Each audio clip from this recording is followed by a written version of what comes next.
Okay, on board Carnival Conquest, cabin 8224. It is a balcony. So let's go in. A tray for your shower, the curtain.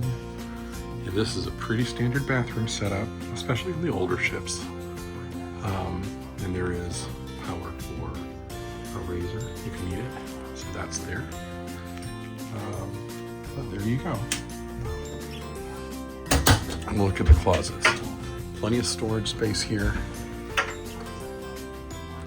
Life vests, more closet hanging space, and some shelving here, which can be converted into more hanging space if you need it.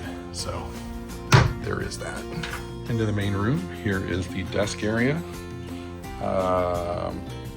There is phone here. Lights for your mirror. Hello. And some goodies that have been given to me by the casino. There's power here, 110 and a 220 port right over here. And glasses. There's a safe in here. And your TV, which is a fairly small TV, but it is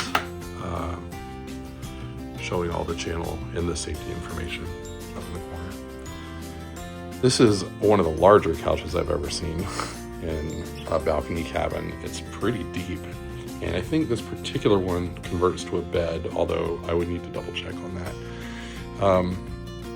This is new from the dry dock that recently happened. There's power available here, and USB-A and USB-C light switches, and then another one for this bed. Whether it's in the king or the twin setup, you now have power and USB available to you.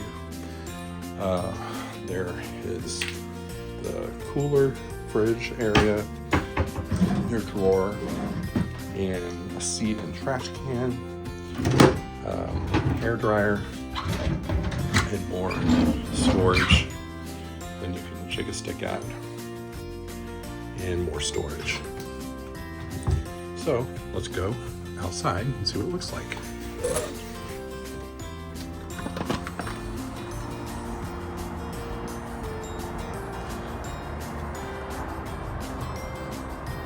It's the city of Miami. And that is cabin 8224 on the Carnival Conquest.